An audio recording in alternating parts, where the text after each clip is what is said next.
Itong mga tao ni Bongbong Marcos, itong mga vlogger niya, Santos, Alicia Mima, ang galing talagang magsalita, ang galing-galing.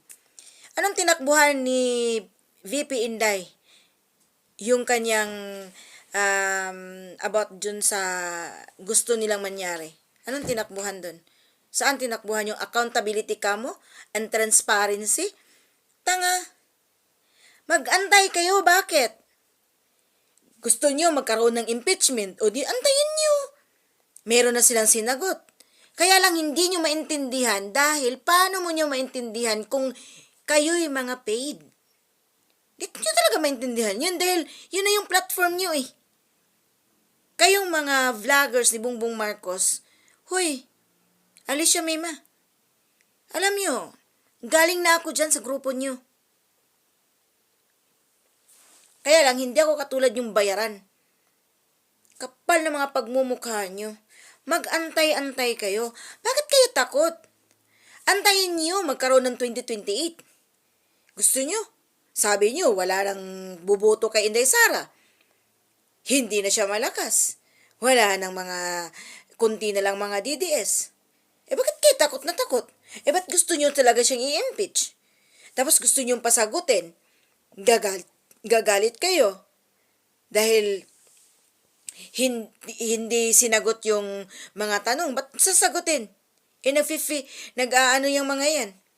Naghahanap yan sila ng, ganito kasi yan, Mima.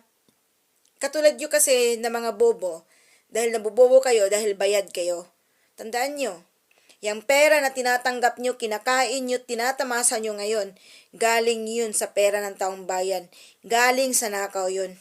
Hindi nyo pa yan matatamasa ang karma, pero at the end of the day, kakarmahin din kayo at dyan nyo mararamdaman kapag hindi na si Bongbong Marcos ang presidente. Tandaan mo yan. Yung leader niyo, yung sa Anticlair, mawawala din yan. Yung mga leaders niyo dyan, sa grupo niyo sa mga vloggers, mawawala din yan. Dahil mag-iiba na ang sitwasyon. Kahit anong gawin niyong pigil. Sana nga madawit kayo sa kulungan eh. Sana nga madawit kayo dito sa mga nakaw na pera ni Bongbong Marcos dahil may mga listahan sila tungkol sa mga bayarang vlogger. And isa ka na dun. Kayo ni Mike Cervera. Kayo ng grupo.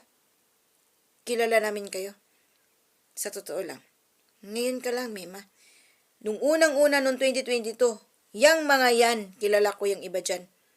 Mga bago lang yung mga yan. Yang